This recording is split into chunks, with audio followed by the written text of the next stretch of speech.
전력 인프라는 안보랑 직결된 거라서 사실 로컬 업체들이 굉장히 강한 시장이에요. 변압기나 전력 설비도 반도체 들어가 소프트웨어 들어가거든요. 거기다 백도어 하나 심는 건 일도 아니거든요. 중국 설비를 못 써요. 태양광 산업하고 달리 전력기기 쪽은 중국하고의 경쟁을 거의 신경 쓰지 않아도 됩니다.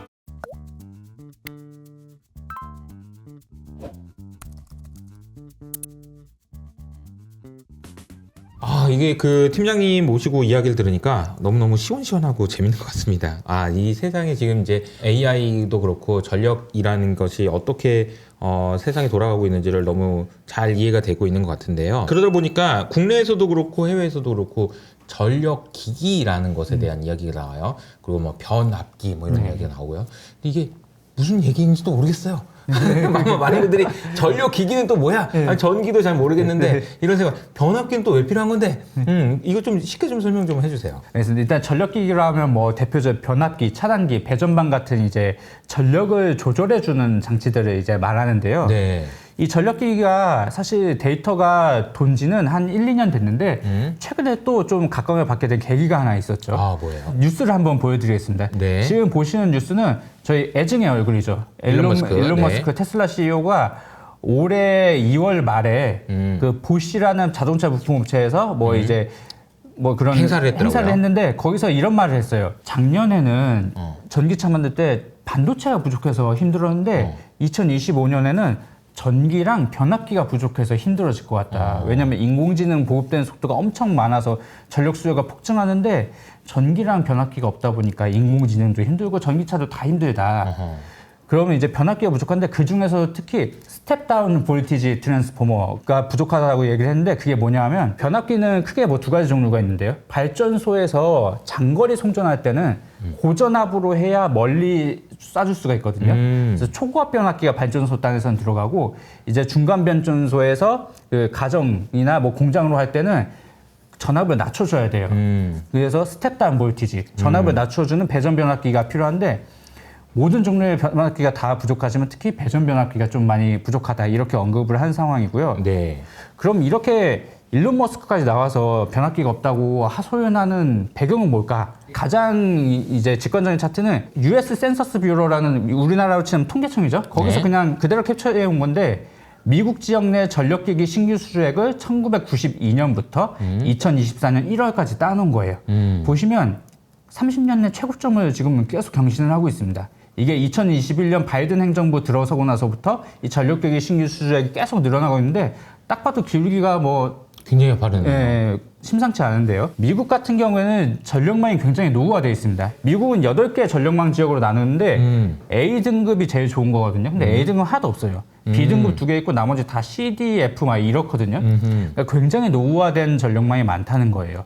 왜냐하면 미국은 60, 70년대 그 원자력 발전소 한창 짓던 그때 구축된 송전망이거든요. 그러니까 이미 다 낡았죠. 요거 이제 미국에서 이제 변압기 교체 수를 추정해 본 건데요. 2020년대 들어서부터 이제 50년, 60년, 70년, 80년 그러니까 수명이 50년 이상 된 변압기들이 늘어나기 시작해요. 근데 보통 변압기가 40년이 지나면 고장 확률이 급증하거든요. 그래서 사실 40년 되기 전에 바꿔줘야 돼요. 근데 안 바꾼 게 많단 말이죠. 그래서 교체 수요만으로도 상당한 시장이 형성되고 있다. 근데 교체 수요만으로도 엄청 좋아져야 되는 구간인데 왜냐하면 60, 70년대에 확 투자하고 그걸 그대로 갈아야 되는 타이밍이 왔으니까 교체 수요만으로도 슈퍼사이클이라고 부를 만하다. 근데 교체 수요만 있느냐? 그게 아닙니다. 파란색은 미국에서 육상풍력을 많이 짓고 있는 데고 요 노란색은 이제 태양광을 많이 짓고 있는 부분들이거든요. 여기가 보면 다 뭐 공화당의 텃밭이라고 하는 그 러스트 중서부 러스트벨트 지역인데 근데 사실 이쪽 지역은 전력 수요가 많진 않아요. 여기서 태양광 풍력 단지 지으면 서부나 남부, 동부로 송전망을 수백 킬로미터 이상 이어서 보내야 되거든요. 근데 그게 다 사실 전력기기 수요를 촉발하는 거거든요.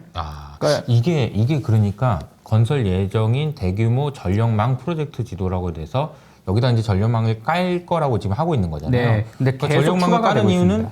저기다가 발전소 같은 걸 많이 한다는 얘기인 거겠죠? 네. 발전소는 여기다 짓는데 수요처는 딴 데니까. 좀 저기 뉴욕이나 이런 쪽으로 보내야 되니까. 근데 보내려면은 전기를 만들어가지고 이거 저 멀리 보내려면 하여튼 압력을 세게 해가지고 쫙 보내야 되거든. 맞습니다. 근데 이제 보낼 때는 세게 보내지만 받는 사람도 이게 받을 때 이제 예를 들어서 뭐 유현진이 뭐 150kg를 던지는데 내가 받을 수 없잖아요. 네. 감속을 시켜줘야지 손이 안 아프고 맞습니다. 뭐 이런 거죠. 받을 때는 또 감속을 시켜줘야 된다는 얘기입니다. 그래서 그런 데서도 전력기기에도 사실 아까 뭐 초고압 변압기가 있고 중저압 배전 변압기가 있고 말씀드렸잖아요. 네네네. 제품별로 투자 사이클이 약간씩 차이가 나는 게 이런 대규모 송전망 프로젝트들이 나오면 처음에는 초고압 변압기부터 먼저 깔아야 돼요. 네. 초고압 변압기 깐 다음에 그 다음에는 장거리 송전망 전력 케이블을 이렇게 잇고요. 네. 그 다음에 이제 그것까지 됐으면 장거리 송전망에서 가지치기에서 배전망을 이렇게 이어야 되잖아요. 네. 수용과까지 송전망은 송 보내는 거고요. 멀리 보내는 큰 배전망은 이게 받는 거죠. 거기서 이제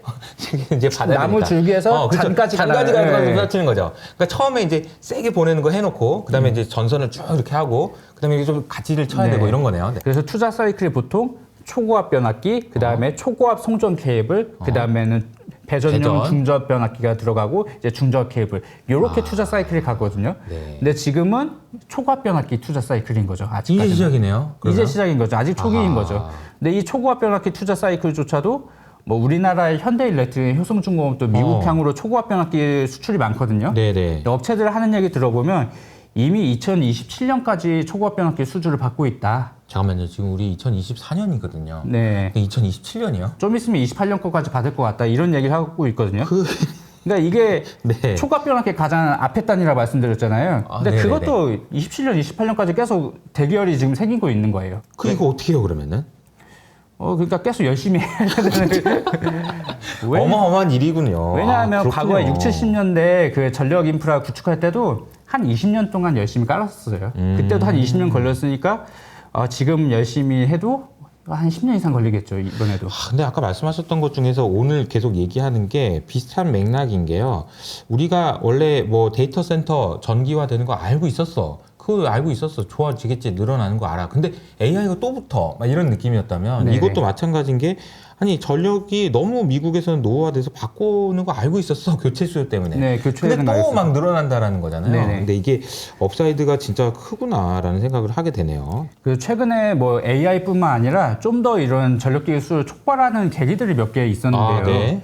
미국의 변압기 PPI를 한번 보실게요. 이게 프로듀서 프라이스 인덱스니까 변압기 단가랑도 비슷하다고 보시면 될 것 같죠. 생산자 물가죠. 예, 생산자 물가니까요. 보시면 1980년부터 2024년 2월까지인데 변압기 코로나 단가가 이후로 왜 이렇게 계속 많이 올랐어요? 올라가요. 그러니까 바이든 행정부 들어서면서부터 아까 전력기기 신규 수주액이 이때 크게 늘어났잖아요. 그러니까 수요가 늘어나니까 가격이 올라가는 거예요. 아하. 근데 이게 변압기 같은 경우에 초고압 변압기가 말이 좋아서 변압기지 실제로 가서 보시면 집채만한 크게 수백 톤짜리 그런 구조물이거든요, 거의.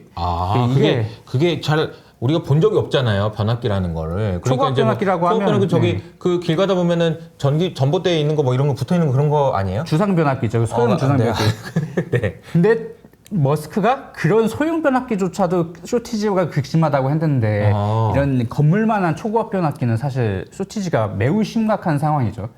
초고압 변압기는 건물만 한 거예요? 건물만 그렇죠? 하죠. 예, 무게만 수백 톤이 넘으니까 이게 그러니까 초고압 변압기라고 하면 변압기 이렇게 이어서 좀 이렇게 큰 단지 같은 거예요. 예컨대 보면. 이게 근데 초고압 변압기부터가 시작이라는 거잖아요. 맞습니다. 제품 크기가 커지면 커질수록 자동화 공정이 안 돼서 어쩔 수 없이 숙련공에 이게 많이 들어가거든요, 품이. 그러다 보니까 캐파 증설 속도가 좀 느립니다. 그래서 좀 쇼티지가 안 풀리고 있는 게 있고요. 제가 이걸 해결할 수 있는 방법을 알고 있습니다. 뭔가요? 가격을 올려주면 돼요. 많이. 네, 그래서 가격을 많이 올려주면 네. 이거 안 하던 사람들도 와가지고 뭘 하고 그럴 거 아니겠어요? 맞습니다. 그러니까 이제 가격이 올라가겠죠. 그럼 기존에 하던 애들이 엄청나게 수혜를 보는 거지. 그래서 사실 이 전력기기 시장은 전력 인프라는 안보랑 중요된 거라서 직결된 거라서 사실 로컬 업체들이 굉장히 강한 시장이에요. 미국도 사실 제너럴 일렉트릭이나 이튼 같은 로컬 업체들을 위주의 시장이었거든요. 현대 일렉트릭이나 효성중공업 초고압 변압기 사실 미국에서 거의 명함도 못 내밀었어요. 단가도 못 받고. 죄송한 얘기지만 옛날에 그랬습니다. 네, 저도 아까 처음 네, 만났을 맞습니다. 때 그때 당시 저도 효성중공업 탐방 갔었거든요. 네. 근데 그때 현대인력도 탐방 갔었고요. 저는 그때 그 IR 담당자의 표정이 아직도 기억이 납니다. 저도. 그분이 잘못한 게 뭐 있어? 근데 저한테 계속 죄송합니다. 이번 분기가 마지막이라고 그랬는데 다음 분기도 실적이 안 좋고 저는 계속 2018년에 현대일렉트릭이 파산하는 줄 알았어요. 그리고 저도 그래서 그 파산하는 게 되게 신기하다라고 네. 생각할 정도로 힘들었었고 효성중공업도 그 당시에 이제 분할하고 나서 엄청 힘들었잖아요. 네. 명함도 못 내밀었다라는 맞습니다. 게 사실입니다. 그런데 지금은 어떤 상황이에요? 아까 미국에서 전력기기 신규 수량은 21년부터 증가하기 시작했는데 네. 국내 업체들의 미국향 실적은 22년 하반기부터 올라가기 시작해요. 그러니까 1년 동안 이렇게 수주를 내보다 보니까 미국 현지 업체들로는 캐파가 딸리는 거죠. 아하. 그러니까 이제 국내 업체들까지 발주를 내기 시작해서 맨 처음에 현대일렉트릭한테 많이 냈는데 걔도 캐파가 빨리 차버리니까 그다음부터는 뭐 효승중공업, 뭐 일진전기 이런 업체들까지 퍼져나가고 있는 거죠. 심지어 대만에도 뭐 그런 전력기기 업체 있거든요. 그쪽에도 발주가 엄청 나와요. 그래서 포춘 일렉트릭이라는 대만의 이제 전력기기 업체가 있는데 그 업체 주가 차트 한번 구글에서 찾아보시면 엄청나요. 거기도 대부분 이제 미국형 실적이 좋아져서인 건데. 네. 근데 요것도 똑같이 안보가 키워드네요.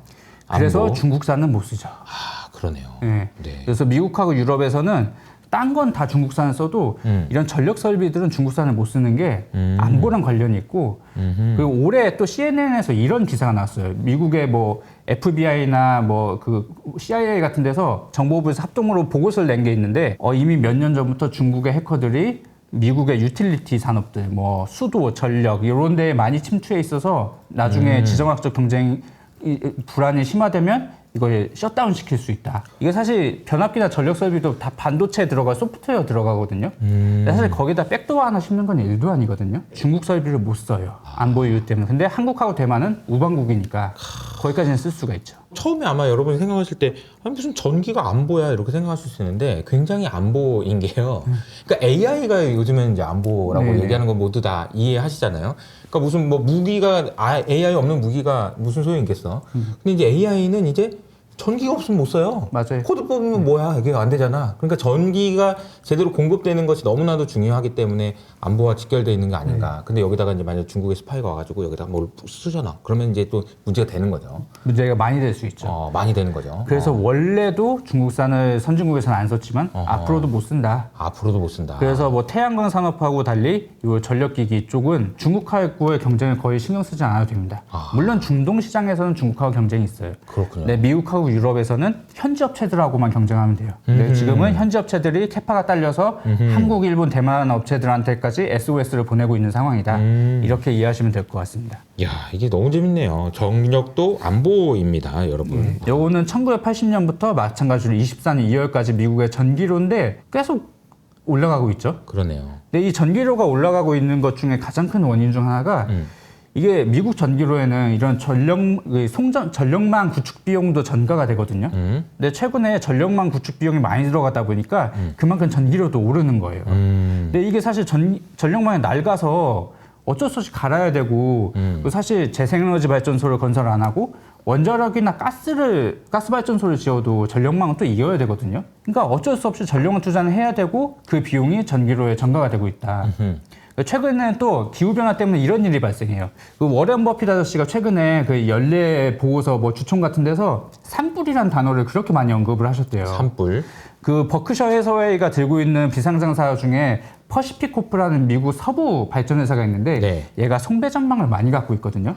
미국이 여름만 되면 고온 건조하고 막 폭염이 이어지다 보니까 산불이 많이 발생하는데 그 중에 원인 중 큰 게 하나가 노후된 전력망에서 과부하되고 그러니까 막 스파크가 튀고 그래서 거기서 산불이 촉발되는 거예요. 근데 그런 산불이 왜 났나 봤더니 그것 때문이라는 거죠. 노후된 전선 변압기에서 불꽃이 튀어서 산불이 발생하는데 그러면 그 전력망 소유 회사가 손해배상 책임을 물게 되거든요. 그러니까 워렌 버핏 아저씨가 산불 이러면서 우리는 잘못한 게 없다. 산불 때문에 우리 퍼시픽코프가 적자가 천문학적이다. 이렇게 얘기를 하고 있는데 사실 잘못이 있죠. 진작에 좀 갈지. 네. 진작에 좀 교체하고 땅속으로 묻었으면 산불 안 났을 텐데 책임이 없진 않죠. 네, 어쨌든 그래서도 더 이제 전력망 투자가 붐을 이루고 있다라고 보시면 될 것 같아요. 그렇군요. 버핏 할아버지가 얘기해 주신 산불에도 힌트가 있습니다. 네. 아마 많은 분들이 그러면 이게 언제까지 지속되는 사이클이냐? 맞아요. 네, 네. 아까 제가 국내 업체들이 27년, 28년까지 수주 잔고가 차 있다고 말씀드렸잖아요. 네. 비슷한 얘기를 미국 현지 업체에서도 볼 수가 있었어요. 미국의 이튼이라고 하는 전력기기 업체 큰 게 하나 있는데 네. 이 업체의 작년 4분기 실적 발표 자료를 지금 보시는 것 같이 그대로 캡처를 떠왔습니다. 영어로 써있는 제가 이제 간단히 번역을 해드리면 2021년 이후에 23년 말까지 미국에서는 누적 9,330억 달러, 한국 돈으로 한 1,200조 원 정도의 제조업, 전력 인프라 메가 프로젝트들이 발생을 했는데 이들 중 55%가 뭐 IRA, 그 칩스 반도체법이죠. 그 IIJ라고 하는 인프라법, 요 세 가지 법안들에 관련이 있다고 해요. 그러니까 바이든 정부의 정책으로 인해서 프로젝트들이 많이 떴는데 이 중에서 약 18%만이 착공에 들어갔다. 그러니까 삽을 뜬 게 아직 18%밖에 안 된다. 이런 말이죠. 이거는 아까 뭐 국내 업체들이 20년대 후반까지도 잔고가 차 있다고 한 거랑 사실 괴를 같이 하는 내용인 거죠. 2023년 4분기니까 얼마 전이네요. 얼마 전이죠. 얼마 전에 올해 있었던 거고. 2월 1일에 이제 실적 발표 나온 거니까요. 근데 이게 2021년 이후로 북미에서 1,200조 원 규모의 네. 이게 메가 프로젝트를 발표했는데 18%만 착공에 들어갔다. 네, 그래서 아직 아예 삽도 못 썼다는 거네요. 나머지 한 80%는 삽도 못 떴다 이거죠. 바이든 행정부 법안과 관련이 있다는 얘기는 정부가 돈 대주기로 한 거야. 이런 거니까. 보조금을 이제 가시성은 지급하는데 굉장히 보조금 받았는데 안 할 리는 없는 거고. 그렇죠. 하긴 하겠죠. 그리고 사실 이런 전력 인프라 프로젝트를 안 하면 또 AR을 못 하니까 울며 겨자 먹기로 해야 되는 거죠. 되네요. 예. 만약에 보조금 없다 그러면 사실 마소 같은 데가 자기네 사비를 엄청 들여서 또 해야 되는 거예요. 어찌됐든 해야 되는 건데 다행히 보조금도 있다라고 이해하시면 되는 거죠. 그 중에 18%만 한 거니까 이 앞으로 할 일이 많네요. 네. 많습니다. 갈 길이 태산인데 그게 이제 이번에 나온 실적에서 나왔던 얘기예요. 네. 맞습니다. 업체들의 주가도 한번 보실게요. 그래서 미국의 전력망 관련된 기업들이 몇 개 있습니다. 네. 보시면 여기 파란색이 제너럴 일렉트릭, 이튼이라고 하는 이제 전력기기 회사, 퀀타 서비스는 전력망을 구축해주는 뭐 EPC 업체라고 보면 돼요. 그리고 컨스텔레이션 에너지는 원자력 기업이 아까 말씀하셨던 얘기죠. 네. 요거랑 S&P 500을 비교해 보면 다 뚜렷하게. 주가가 좋아요. 뚜렷하게 좋습니다. 사실 S&P 500을 아웃퍼폼하는 기업들, 엔비디아나 그런 몇몇 기업들 빼면 사실 많지 않거든요. 그러니까 뭐 엔비디아만 있는 거 아니었어. 그런데 이런 회사들이 이렇게 좋았었네요. 엔비디아가 워낙 압도적이니까 사실 다들 관심이 없으신데 여기 제너럴 일렉트릭 같은 경우에는 사실 2008년 금융위 때 하도 크게 말아먹어가지고 망할 그죠? 뻔한 기업인데 잭 웰치. 네, 오래된 그렇죠. 기억이죠. 추억의 한 명이죠. 맞아요. 근데 이 회사는 이제 사업부가 많이 바뀌었어요. 4월 초로 이제 분할이 되는데 오늘 네, 기준으로. 하나는 GE 에어로스페이스라고 해서 항공기 부품 만드는 업체고 하나는 GE 베르노바라고 해서 에너지 사업부인데 그 베르노바 범위는 뭔 사업을 하냐면 풍력 터빈도 하고요. 가스 발전 터빈도 하고 원자력 터빈도 하고 변압기 같은 전력기기도 만듭니다. 그러니까 미국 전력 인프라 구축하는데 필요한 거는 태양광 빼고 다예요. 거의. 그래서 사실 미국 전력 인프라 현대화에 가장 선봉에 서 있는 업체가 제너럴 일렉트릭입니다. 이게 G가 분할이 돼서 베르노바요? 베르노바입니다. 베르노바. 이 회사는 아예 그 인디케이터 같은 회사가 되겠네요. 그러면. 그럴 수 있습니다. 그러니까 관련된 전력 인프라를 하는 그런 회사로 분할이 되는 거니까 네. 굉장히 중요한 인디케이터 역할을 해주겠네요. 네. 그래서 이 업체도 보면 전력기기 쪽이 특히 좀 좋아요. 신규 수주가 많이 늘고 풍력도 육상 풍력 위주로 해서 이제 분기 흑전은 작년 하반기 한 상황이고 가스랑 원자력은 조금 그냥 밋밋한 상황인데 사실 만약 정권이 바뀌어서 가스랑 원자력에 더 힘을 준다고 해도 얘는 수혜인 거죠. 그러네. 예, 뭐 어떻게 되든 수혜인 거죠 얘는. 네. 그리고 유럽도 사실 비슷한 움직임이 나타나고 있습니다. 유럽은 사실 좀 미국보다 정책 효과 발현이 느려서 주가도 조금 천천히 올라오고 있는데요. 보시면 아까 잠깐 말씀드렸던 프랑스의 슈나이더 일렉트릭, 독일의 지멘스 에너지, 스위스의 ABB, 이탈리아의 프리즈미안 같은 전력 인프라 관련 기업들은 유로 스톡스 지수보다 좀 아웃퍼폼하고 있어요. 물론 이 지멘스 에너지는 얘도 GE처럼 풍력 터빈하고 전력 기기를 같이 하거든요. 네네. 근데 풍력 터빈에서 작년에 손실이 많이 나서 구조조정을 많이 하는 바람에 주가가 한번 확 주저앉았다가 네. 최근에 좀 빠르게 캐치업하는 모습이 보이죠. 그래서 유럽도 미국처럼 비슷하게 가고 있다. 그래서 유럽 업체들의 이 가능성도 눈여겨보셔야 된다. 이 얘기 들어보니까 정말 그 좋은 얘기들이 많았어요. 오늘 전력 인프라 포함해가지고 에너지, 친대생 에너지 등등 여러 가지 어디서도 듣기 어려운 이야기를 정말 심층적으로 이야기를 들었는데 이제 마지막 이제 많은 보시는 분들의 이제 찜찜한 어떤 뭔가 마음속에 뭔가 이 질문 왜 안 나오는 거야라고 했던 그 질문을 제가 드리려고 하는데요. 이게 트럼프인 거예요. 트럼프 앞서서 말씀드린 트럼프 때도 막 늘었어라고 얘기하지만 여전히 많은 사람들의 머릿속에는 아니야, 트럼프는 막 엄청 막 풍력 싫어하고, 제 기억에 트럼프 자서전에 그런 게 있었어요. 내가 영국에서 골프를 치고 있는데 골프 치는데 좀 풍력이 그 돌아가가지고 내가 그래서 골도 매기 싫어가지고 막 이런 얘기 한다든지, 풍력 발전기에 새를 죽인다. 그러니까 막 그런 얘기를 한다든지, 막 이런 기후변화 협약도 탈퇴하고.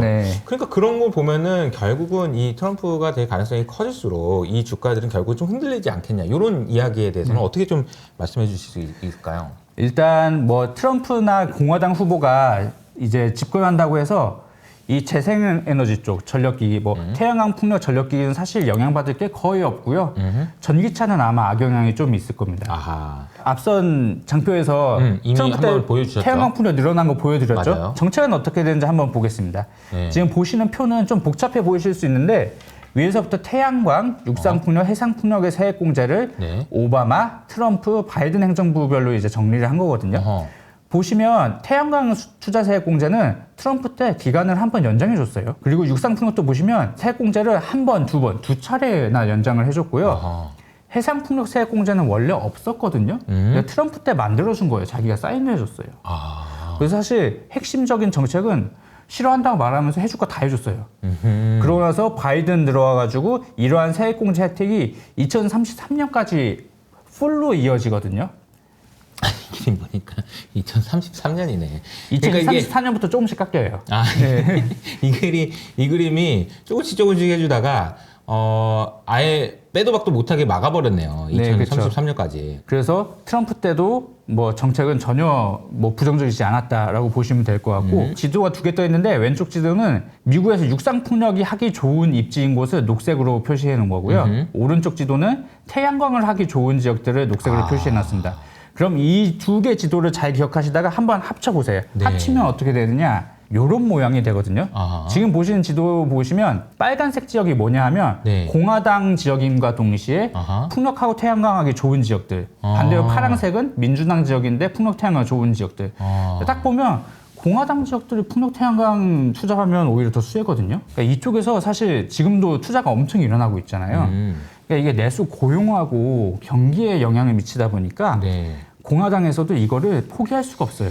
그러네요. 와, 이거 되게 신기한 그림이네요. 이 그림을 합쳐보면 왼쪽이 풍력, 그리고 오른쪽이 태양광인데 이걸 딱 합쳐보면 이런 모양이라는 거죠. 이런 모양이 되죠. 그래서 사실 다 빨간색이네요. 다 빨간색이죠. 사실 IRA 정책을 해서 발생한 투자액의 한 50%가량이 이 공화당 지역에 집중이 되어 있습니다. 트럼프가 이런 얘기를 안 할 수밖에 없겠네요. 공화당 사람들 태양광 풍력 얘기는 거의 안 해요. 왜냐하면 자기네 지역구에 투자가 일어나고 있어서.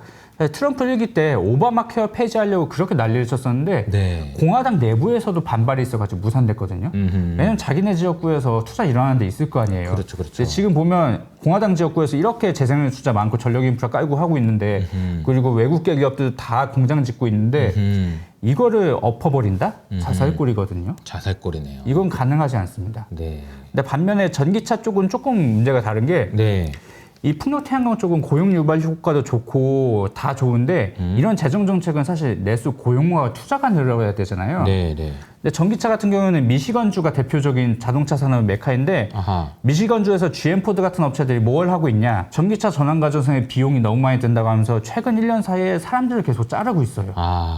사실 이게 재정 정책 쓰는데 사람을 자르면 이게 역효과 나는 거거든요. 맞아요. 그러다 보니까 최근에 바이든 행정부에서도 연비 규제를 원래는 되게 세게 하려다가 좀 완화해줬죠. 사실 이게 좀 시간을 벌어주는 거죠. 미국 현지 업체들을 위해서. 근데 이렇게 연비 규제를 완화시켜주면 GM 포드 입장에서 전기차를 좀 덜 팔아도 벌금을 적게 내게 되니까 전기차에 올인할 필요가 없어지거든요. 그런 면에서 좀 전기차 정책은 바이든이 되든 트럼프가 되든 감속이 발생할 수밖에 없다. 이미 감속이 발생하고 있는 중이다 라고 이해하시면 되고, 아까 말씀드렸죠. 제 생각엔 전기차가 중요한 게 아니고 AI에 전기되려고 하면 이 뭐 재생에너지 발전소나 원전 수명 연장이나 전력 인프라 까는데 돈이 엄청 들어가는데 그것부터 먼저 해야 돼요.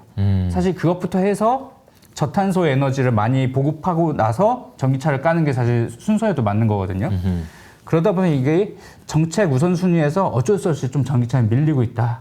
AI랑 전력 인프라 구축이 좀 더 시급한 문제가 되었다라고 이해하시면 될 것 같습니다. 와, 그러네요. 저 AI랑 전력 인프라 먼저 하고 그 다음에 이제 전기차를 네, 이게 맞습니다. 전기차로 전환된다라는 거는 이미 이제 대전제까지는 네. 왔으니까 그죠? 네네. 뭐 캐즘이라는 얘기도 막 나오고 있고요. 그래서 역성장하는 건 아니겠지만 성장률이 조금 떨어질 가능성은 떨어질 있다. 수는 있다. 네. 전기차를 타시는 분들 입장에서도 지금 현재의 흐름을 보면 전기차를 해야 되는데 전기의 가격이 오를 것 같아요. 이게 전기요도 마찬가지지만. 그렇죠. 아까 보여드린 전기료도 보시면 전기료가 이렇게 높은데 사실 그러니까. 전기차 타면 수지 타산이 안 맞거든요. 근데 전기료 다운시키는 방법이 뭐겠습니까? 전기 많이 만들어야지. 많이 만들고 밀린 전력만 투자 빨리 해야 전기료가 떨어질 거 아니에요. 그러네요. 그러니까 결국 전기차 산업을 위해서도 일론 머스크가 말했다시피 변압기 열심히 만들어서 전력만 빨리 구축하고 발전소 빨리 지어서 전기료가 떨어져야 사실 전기차가 살아나는 거거든요. 그러니까 전기차 산업을 위해서라도 전력 인프라를 빨리 투자를 해야 되는 거예요. 테슬라 입장에서는 지금 이제 전기차 사업도 하고 있지만 뭐 태양광뿐만 네. 아니라 지금 에너지 사업도 엄청나게 많이 하고 그렇죠. 있잖아요. ESS 사업도 하고 그러니까요. 그러니까 사실 이쪽 분야에서의 매출이나 이런 부분들이 빨리 올라오면서 자연스럽게 이렇게 바톤 터치가 되면서 넘어갈 수 있는 구조가 되면 좋겠는데 아직까지는 전기차에 대한 비중이 높으니까 그죠? 맞습니다. 근데 사실 작년 4분기 실적 보고서 테슬라를 따보면요, 그 에너지 사업부, 뭐 ESS 태양광 같은 거 하는 사업부의 OPM이 영업이익률이 자동차 사업부를 상회했어요. 처음으로 크로스가 났습니다. 영업이익률 자체가. 영업이익률 자체가요.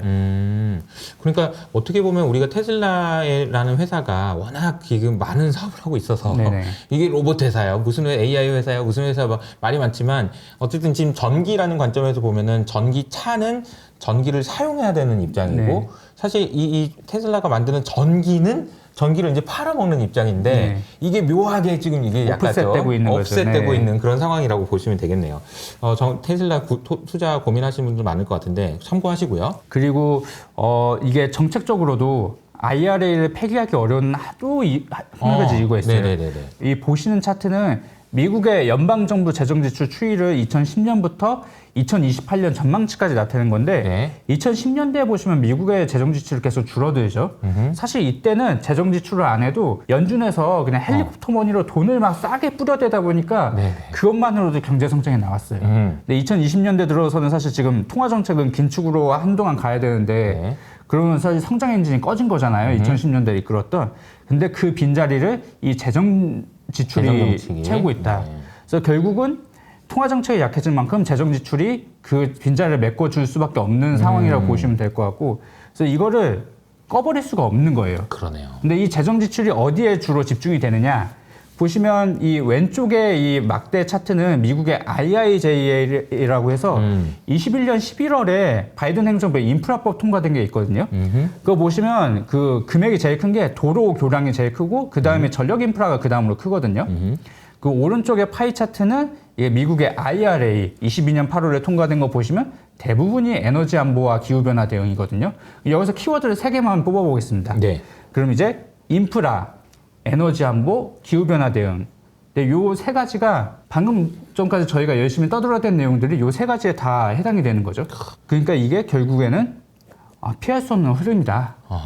안보 측면에서건 기후 변화 대응에서건 그러니까 인프라 측면에서건 뭐 경제 성장의 측면에서건 이쪽으로 나갈 수밖에 없는 거예요. 네. 그래서 이거를 뭐 어느 당이 된다고 해서 바꿀 거냐? 바꾸기 쉽지 않습니다. 삼성자산운용의 김효식 팀장님과 이야기를 나눴는데요. 제 생각에는 이런 이야기를 어디서 들어보기가 되게 어려울 것 같은데 저는 완전히 빠져가지고 들었습니다. 너무 감사드리고요. 그러니까 시장이 이제 고민하고 있는 많은 부분들을 가려운 부분들을 싹싹싹 엄청나게 시원하게 긁어주신 게 아닌가라는 생각이 좀 듭니다. 오늘 나와주셔서 감사드리고요. 저희는 또 다음에 더 좋은 모습으로 인사드리도록 하겠습니다. 감사합니다.